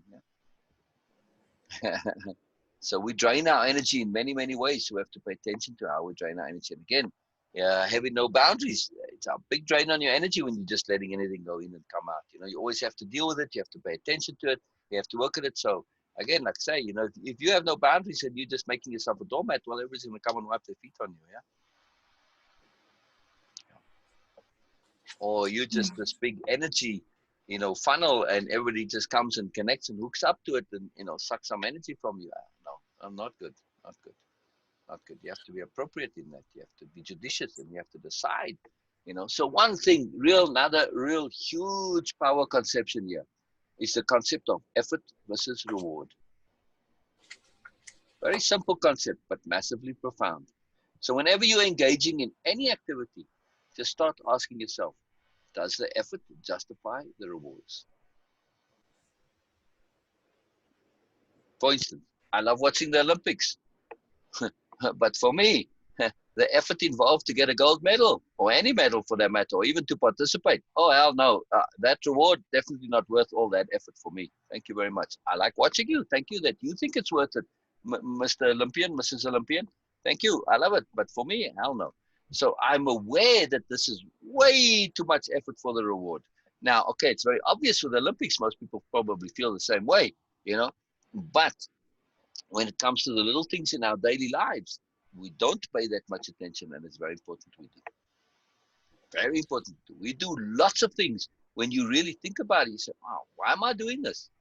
Just because of should, just because, I don't know, I didn't even think about it. Just because.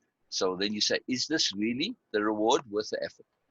And that clears it up. Plus, it eliminates many things that we think we should do because, well, society says you should do it. You should be famous. Oh, hell no, I've no interest in being famous. Thank you very much. The rewards are way not worth the efforts to me.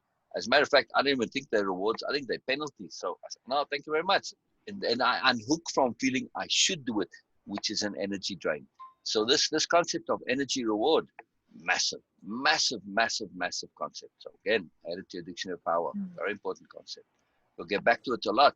Anytime you're in doubt about whether you want to do something or should do it, again, throw that bloody word should out. It's a horrible thing. It's a very terrible word. But anytime you're considering something or you find yourself doing something, ask yourself, hey, is the effort worth the reward here? Very big deal. Very big deal. I mean, to me, it seems like still, though, that this is part of like defining your intentions, because it's, you know, you don't want to set yourself up where you're, you know, if things seem they're going to take too long or take too much physical power, mental power, studying, you know, hitting a sledgehammer. It seems like as long as your intentions are real, whatever's exactly connected to that, you're going to do whatever you need to. Exactly. However little or how much really that is. Exactly. Right? Exactly. So this is why clarity of intent is so important. because intent is all about energy. It is an energy management technique, intent, or an activity, a behavior. Intent is all about how you're applying your energy precisely. So when you look at your intent, you say, oh, is this effort worth the reward? Well, hell yeah, that's why it's an intent. That is what makes an intent You got to set the goalposts. Exactly. You got to set the goalposts. Exactly. And that's what makes an intent is when you say, the rewards are worth the effort. I will do whatever I need to get this. That's what intent is. You'll do whatever. Okay, some intents maybe you'll say, not so much. But pretty much usually an intent is something you will do, and you'll put all your energy into doing that. What makes an intent, because it's really important to you. It's really, really important. And you can prioritize your intents too. But some of them, they go together. I mean, your intent to stay alive and your intent to happy, they pretty much one and the same intent, no? So yeah, so very important. Beena? Yes, I have a question for you, Elizabeth. When you were sharing this, do you feel obliged to be there for people who are draining your energy by any means? Do you feel obliged to?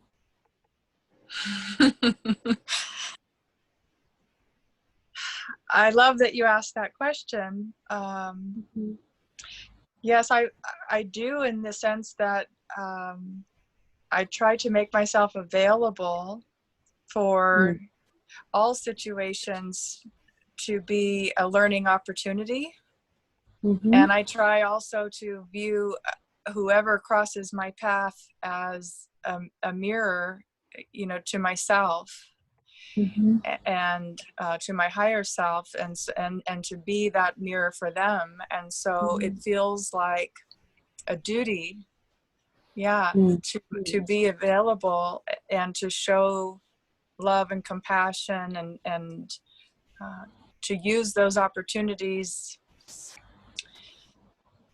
to the greatest extent possible. And that has, historically caused damage and draining, and for boundaries to be crossed. And I'm definitely still learning about that. So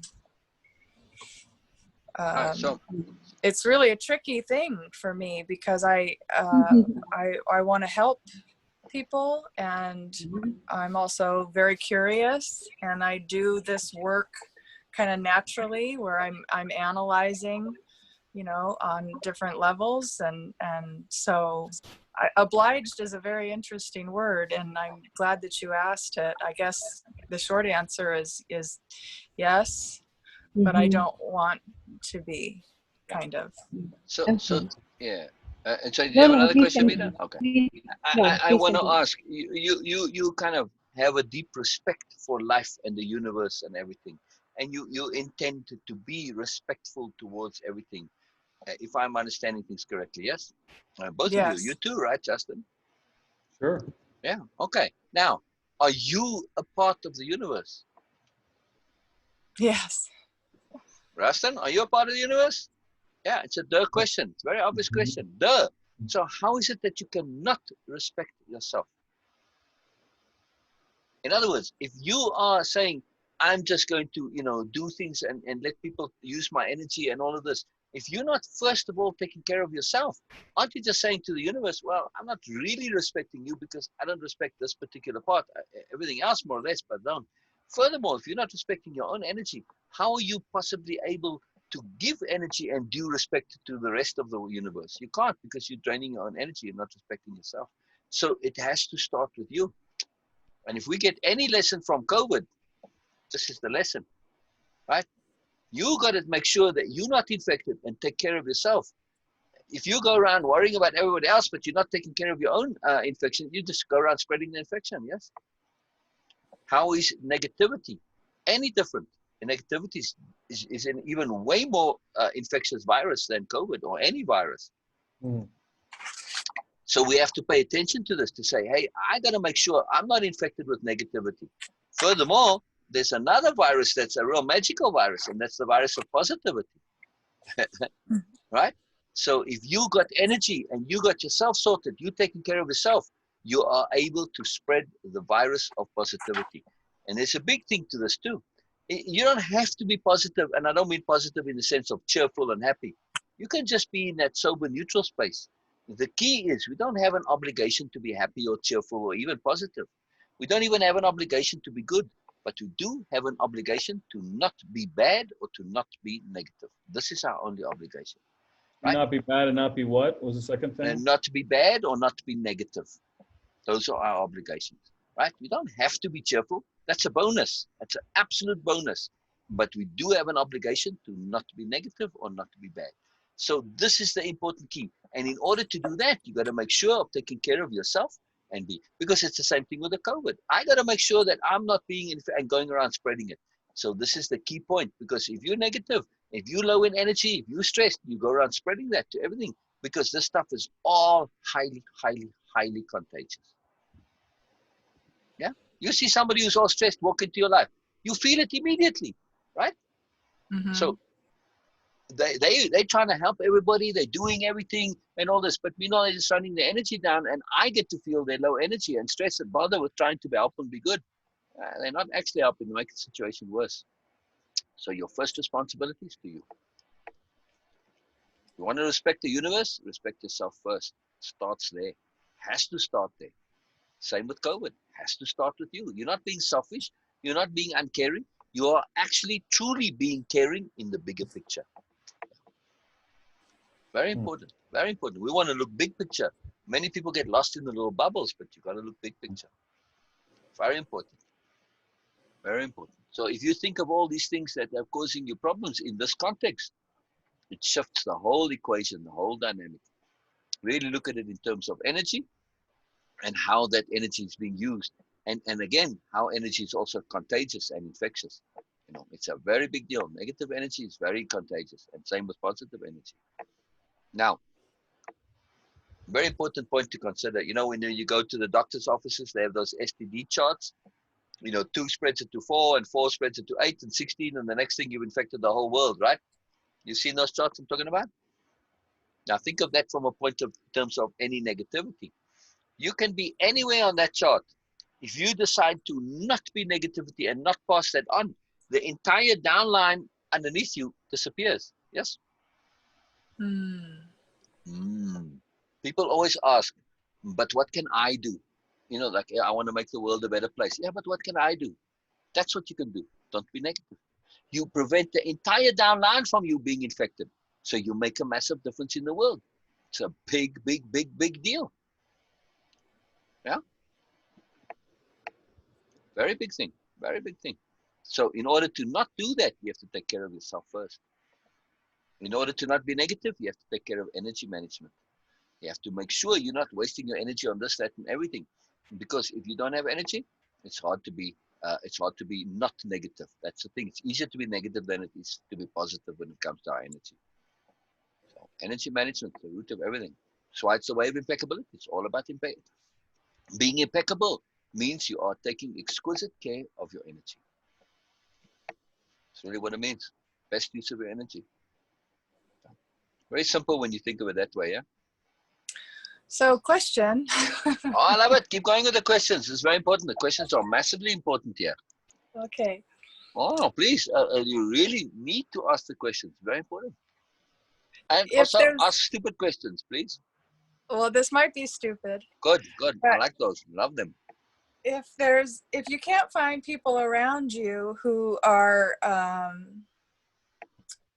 not draining your energy or not showing up in a way that is helpful and peaceful and effective, or a waste of your time, you know, then if you isolate yourself from those people, are new people going to come in, or how do you continue this type of work where you're participating in this exploration with communication if you're not communicating with those people? Wow. Very good question. Well, it is a tricky problem because it's a bit of a chicken and the egg thing, is what you're pointing out, yes? Yeah, In this right. perception. You just have to start with the one thing that you can do something about, which is you. So pay you just attention. let those people go, you know? If you need to, right. But what I'm saying is, even if the people are in your life, if you're paying attention to your own energy and just stuff that drains yourself internally and stuff that you're worrying about unnecessarily, agendas or points of doing, so you look at your list of stuff that you're trying to do and you say, do I really want to do this? Effort reward. Okay, no. Okay, no. Do I really need to worry about this? Is it helping me? Okay, no. Does any worry really help me? No. Okay, start throwing out all of the stuff. Start making an inventory of energy and where you're using and wasting energy. You're going to find when you start cleaning up all of those things, like your computer, you close all those open windows, your computer starts working a bit better, right? Now you can say, okay, how do I want to deal with the stuff that's external to me? And then you can start saying, okay, you gotta go, and that's it. So yeah, absolutely. Sometimes you gotta let go of people if they're draining your energy. Absolutely, you gotta let go. Absolutely, very critical. Absolutely, because you can only control what you do. You can't control other people. You can't force them to not be energy draining. So that's the way it is. That's the way it is. One of the key points to energy management is another magical power term. That's the awful truth. It's learning to face and deal with the awful truth. Yeah. This you want to see a blockage point for learning and growing, it's the awful truth. This is where people get stuck. They can't face and deal with an awful truth in their lives, and they can't move up. They can't move any further. Justin, does that connect with you in any way? Just pay attention to people around you and see. You'll see what I mean. To me, it's like you could set your intentions that you want to be. I'm using an example with. This is not necessarily what Elizabeth thinks, but let's just say Elizabeth says, I want to be a caring figure to all those that come across the universe puts in front of me, right? If that's your intention, well, then that's kind of directly at odds of, well, this person comes and is sucking your energy, which is the foundation of it all. Exactly. So to me, it comes out that when you have, the rubber meets the road, or you see what's happening, that the tiebreaker of it all has to be your intention, has to take priority over anybody who's going to compromise your energy, right? Exactly. And well, if your energy is going to get drained, you won't have energy to implement your intent. So you have to balance. Yeah, but that you have to basically, I think it's just this for people who are, what's coming up to me now is just the importance of individualism, the importance of, I listened to a really powerful podcast last night called Republicans Defeating Trump. And there's this woman from New Jersey who's half Guatemalan, half Euro-American. And she is a really, one of the most impressive Republicans I've ever ideologically. I grew up as a Democrat, but I'm not really aligned with any of them anymore. But she just, this idea of your individual, you need to be focused on yourself without being selfish. And that's the key. Exactly. How do you focus on the self without being selfish? Exactly. And how do you have a worldly view, a view that's communal and loving and everything, while also paying attention to yourself?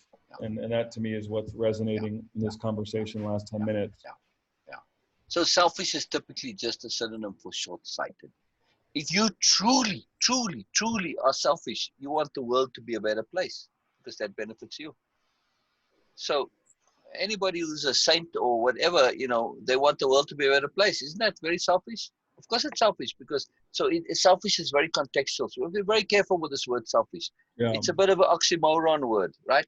But if you think of it as something that gives you benefit in the short term, but in the long term doesn't, that's usually, when you really look at selfish behavior, that's what it is. It's short-sightedness, right? Or self-centeredness, where you don't care about anybody else and you're just doing things which detriment to everybody else, but are beneficial to you. But again, is it truly beneficial? No, it's not. If you are going around screwing everybody, that's not actually beneficial to you. You're going to find out before long that's the worst thing you could possibly do. So what we call selfish behavior is actually really just self-detrimental behavior in the bigger picture. But so when you really look carefully, selfishness is very short-sighted. That's what it is. Mm-hmm. It's bubble awareness. It's not actually, they're not doing things that benefit them in the greater context. So when you start looking at things to say, okay, if I'm doing it in this bubble context, what about the bigger context? Does this make sense? So when you start to have this overview awareness and be more aware, then we can be more appropriate. So all of this always, that's why the center of this whole diagram right there is appropriateness.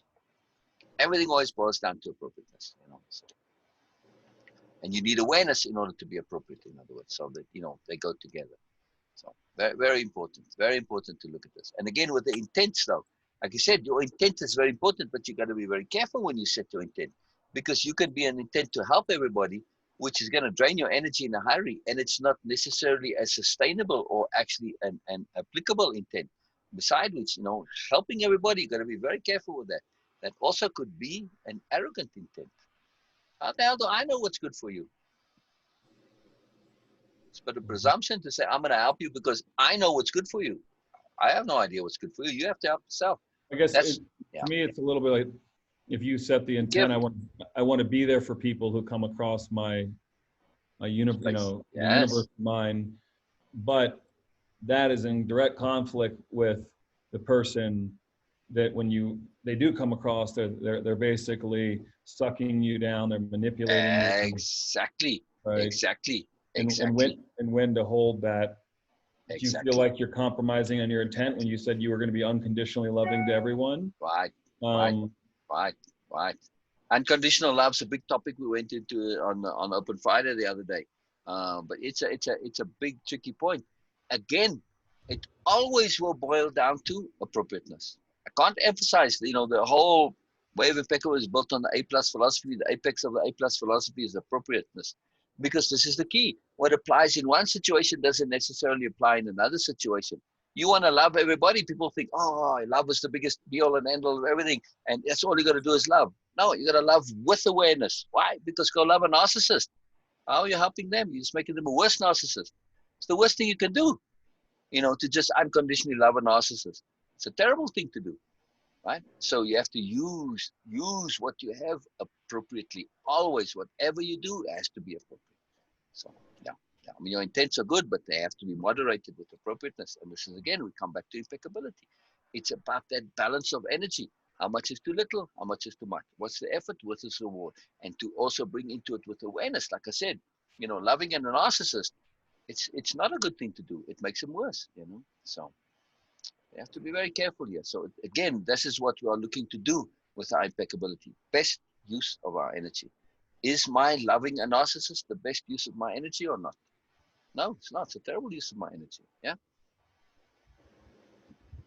Is my willingness to just tolerate abusive people a good use of my energy? No. First of all, I get drained of energy. Secondly, am I not just now condoning and entrenching their abusiveness? Yeah. See, best use of energy. Very, very important point. So whenever you make any calculation, that effort reward, best use of energy. How is this a good use of my energy? Is this really a good use of my energy? That's why we make those big lists of intents as we go along. We're going to look at them more carefully and say, okay, maybe not so much. I'm going to modify that, put a little qualifier in there. So, well, what's the best way to address a situation where you put yourself out there, you've tried to help someone, you start realizing they're sucking too much? I mean, what do you tell or allude to or not say to a narcissist who's with narcissists, they're like black holes. Anything you give to a black hole makes it bigger. Anything. Any energy you give to a black hole, the only way to shrink a black hole is to not give it any energy whatsoever. So the issue with black holes is just to stay away from them. You stay clear of them. So if this is a person, you have to disassociate and say, find your way out of it in the most diplomatic way you can, because, if you have a big blow up and whatever, you end up with entanglements and you don't want entanglements. So you ease out of it and, you sever connections, you part your ways nicely and amicably, and you don't have any of those entangled connectivities. And you just realize the truth of things, and it's an awful truth that they are a black hole and a narcissist. Okay, you move on. It's very important. It's very important. In the book that we have, or it's a course too. We really talk about this black hole psychology and go into it in detail in every possible way that you can do. I really understand them. It's very powerful. It's very powerful. But it's a separate course if you want to really deal with that in detail. Well, I mean, it's almost as though you're saying that you have your intents, but if you ever come across a black hole within your intents, you got to just kind of bail. Adapt your intent as appropriate. Correct. Yeah. Every single intent you can put behind it, in parentheses, in brackets, you can say as appropriate. This is implied in impeccability. As appropriate. Every single thing as appropriate. It has to be. It can't be, because there's nothing that's absolute, that applies in every situation. It's pretty much an exception to every rule. So that's it. Always as appropriate. Always. Has to be. It has to be, because otherwise you're going to get yourself into trouble, right? Well, I think but then that's just your own gut, the brain in your gut that's got to come up where you don't feel like you're compromising your intent, which is kind of connected to your values. Like, right. You really need to be sure of yourself at that point that you can discern. Right. Otherwise, you're going to feel like your intent is a fraud, or you're a false. Yes. You're living a false reality.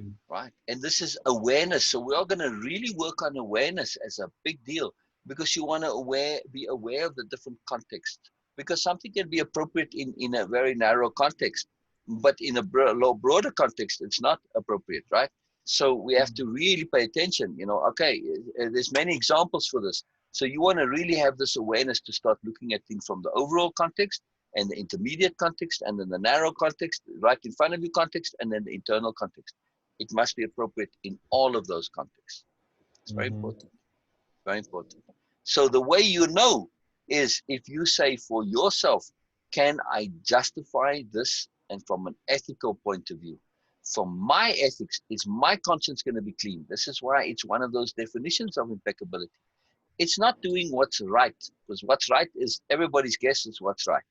It's doing what's right according to your own conscience. This is the deciding criteria. If I can live with it, if I'm at peace with it, I'm not going to feel bad about it. I feel it's justified. I feel it's right according to me. Okay. Now, as I go along, I'm going to refine and update my awareness and my understanding. And so that I can have a bigger, broader overview perspective, that my conscience isn't a very narrow, limited thing that's just all about me, that's in a bubble like a narcissist. No. So we want to have this connectivity to the bigger picture. And then we get to a space where we can really trust our conscience. So what you call your gut, really, when you transfer it to your conscience instead, a whole different ballgame. Yeah. So that you can say, if you get dragged up, in front of whatever thing that you might say, universal courts of conscience, or God, or Krishna, or Buddha, Allah, whatever you want to think. And then they said to you, hey, what the hell were you thinking over here? Explain to me what your thinking was here. What were you doing? And you lay it out. If you feel confident that you can make your case and stand behind that, say, according to what I knew at the time, this was it. I thought it through. I was diligent. I was scrupulous. I paid attention. I looked at it from every angle that I could think of. I looked at it in context I could think of, and I thought it was the best thing to do. My conscience is clear. If it was a mistake, so be it. I'm willing to take the responsibility for whatever that is. That's when you know you're being impeccable. And nobody can fault you for that. That's it. If it doesn't turn out bad, so be it. You did the best you could. Best use of energy, impeccability. Does that make sense? As we go through, it will come clearer, because we have a lot of stuff. We at the beginning. So there's a lot of stuff that it's kind of floating around and swirling around. So don't worry about it. Just trust that it'll get more clear as we go along. It's so dynamic, and it's so yes. it hinges so much. The whole thing hinges on trusting yourself. Yes, absolutely. It's a huge word that we throw around, and how we want other people to trust. But it's really all you're trying to do is continually build the trust among yourself. Exactly. Because your intentions and everything will change every second of every day. Exactly. If you're true to yourself and just trust those. Yeah. So we're going to develop and build the two specific sessions where we deal very particularly with trust. We don't just talk about trust. We take it to the next level. All the time we go to the end level, max level. We talk about capital T trust, which is a different animal. Capital T trust is founded on impeccability. So before we get to trust, we need to be impeccable first. Otherwise, what the hell are you trusting? See? Very important. So this is why it's called the way of impeccability. It is that key focus point. It's the path that everything is connected to. Every single time. Every single time. Because it's all about decision making. Isn't that the overall theme that we are talking about here? Every time it's about choice, about making decisions. So when we can trust, when we are impeccable, it shifts how we make decisions. It is actually a mechanism for making decisions. That's what impeccability is. It's a decision-making mechanism. Using your energy to best effect. And to use your energy against your conscience, very, very poor energy usage. Anytime you got something that's conflicting with your conscience, man, you might as well be opening 100 windows to drain your computer, you know.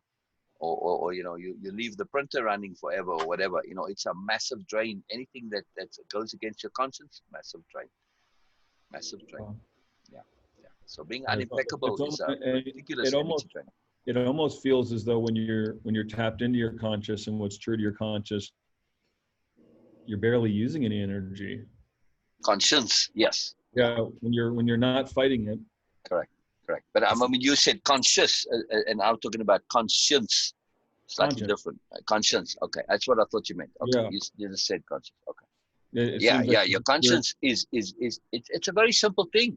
You know, once you get to do it, and if you cross that line of your conscience, it just drains you. And you see people that have crossed it regularly and have gotten comfortable with crossing it and just do it regularly. Oh, they live in a nightmare world. It's a horrible place to be. They think they're getting away with stuff, but it's a horrible place to be. So it's very simple. You know, if you can't justify it to your conscience, don't do it. It's as simple as that. Well, it's almost as though it's a self-flagging mechanism to know that your energies are being drained. You're not living in step with your conscience. Exactly. It's one part of it. Now, your conscience is about what is ethical to you and, you know, your own personal morals as well. It's not just an energy issue. But yes, it's your standards, your values, what's important to you, what matters to you, all of that. It's you. Again, when you go against you, very poor usage of energy, always going to drain you. Yeah. So we need to have some clarity, and to do that, we have to clear up our awareness and our self-awareness especially. So this is what we're going to be doing going forward. So Justin, you know, first chance you get, go through session 2 and do it in the way intended. This program is absolutely vital. It is essential to do it as intended. You see all of just, you know, just the way Elizabeth did that session there. You see all of the value for her in doing it, you know, in the way done. So it's very, very important, you know, truly. And then make a time when we can get together, just us and with you, you know, you on your own. And then Elizabeth also, you know, again, we have these 2 times, Wednesday and Sunday. We can do it more times or on these times. Either way, it's not a problem. Okay, well, maybe Elizabeth and I will talk. Maybe one of these days, like maybe Sunday, she'll just do it, and I can talk to her, and then it'll give me time, because right now I've got a pretty really heavy load just with a few things, and I want to make sure that I have the time. So I'm all right. I mean, definitely make an effort in your schedule, in your calendar. You know, put together 2 times, one for the session and one for doing the actual stuff. Oh, I know. I'm gonna do that. I want to do that. I've got to, I mean, I can't emphasize how absolutely essential this is, Justin. You know, I mean, I've done this with a number of people now, so I absolutely know what happens and the transformative results. You know, you can come on Fridays in open session and ask the people who've done it already, you know, and get them to share how profound it is. I can't communicate how much it makes a difference in their lives. I can't do it, you know, I can't do it justice. You have to hear it from them. You know, I'm just saying though, it's a big deal, but you have to do it. I'm a believer. I just had a tidal wave hit me. I got you. I hear you, man. I hear you. Yeah. So again, we don't want to go. That is a rooster crowing. Whose rooster is that? Outside of Alyssa's door. That's mine. Oh wow! It started the meeting and it ended the meeting. Wow. Okay. That's a good sign there. Thank you, Justin. I like that. Very cool. All right. So I look forward to this. You know, just the actual doing of it, and you know, just make that intent and the deliberation, and then we go from there. Very cool. Magical Elizabeth. Ah, there he is again. What's his name? Gracie. Gracie. Ah, Interesting. wow. Grace. Very interesting. So I'd like to see him at some point. So Oh, I'd love to show him to you. Very cool, very cool. All right, I- it's our bedtime, so we go sleep. So, all right, we'll catch you on, what is today? It's Wednesday. Okay, so we'll see you on Sunday, or Justin, you'll make time some other time if you want to come. You know, or not if, but when you come on your own. It's important. I love it. Yeah, Oh, yeah, yes. yeah. Okay. As soon as Well, you that can. was very, very, very helpful for me. Thank you. Okay. Thank you very So, much. we are going to go in detail. So again, if you want to do the next session, doesn't matter. Those notes don't go away. But that list that you made, I want to go over each point. I just went over impatience, right? And led to a whole thing. I want to go over each and every single point on that list in the same way as we did with the one that had impatience inside it, yeah? To unravel it, unhook it, to go into detail on it. It's very powerful. Okay. Yeah. Might take us a while, but that's okay. That's okay. Okay. Yeah. Well, like Beena, I'm obsessed with. I really want to. Exactly.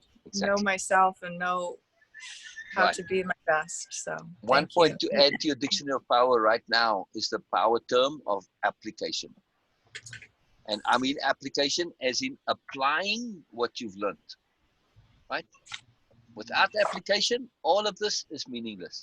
The entire program is focused on application, not on understanding, not on memorizing. Yes, you need to understand. We don't care if you remember stuff, because if you understand it, there's no need to memorize. But without application, forget it. All of this is a waste of time. So every single item on that list of yours and all your intents, we're going to focus it down and funnel it into application. What are you doing about it? What are you doing about it? What are you doing about it? Otherwise, waste that time, right? Yes. Okay, so application goes in the dictionary of power. Very important. Very important. It's key. And we have a way of impeccability game. It's called Name That App. It's what? Called Name That App. Name that app? Yeah. Oh. Yeah. So you sit and watch TV and you say, oh, look at that energy management. Oh, look how impeccable he was being there. Oh, look, being diligent. Being sure. So you name those power terms. It's very fun, because the more you can see it, the more you use it, the more you see it in yourself, the more it's in your language. The more it's in your language, the more your brain entrains it. The more it changes your brain, the more it changes your body, the more it becomes innate. So there's a deep, sophisticated psychology behind all of this. I mean, really, really so. You know, I don't mean to just tout my own horn here, but it's very sophisticated, the underlying psychology, and it all works together. And you don't have to, you know, sit and study stuff and memorize stuff. No, that doesn't help anything, you know, or very little. So, yeah, very powerful. Okay. All right, let's go. Let's go. Right. All right, I can chat all Thank day. you. I can chat all day. I love it. I love it. So very cool. I'm Okay. glad you could Thank make you, it, Justin. Justin. I'm glad you could make Yeah. it, Justin. Very glad. Thank you. Bye-bye, Bye. Elizabeth. Bye-bye. Bye. All right, brilliant, brilliant, brilliant. Very magical. So, and yeah, How do Elizabeth, I- you got to go. There we go. There we go.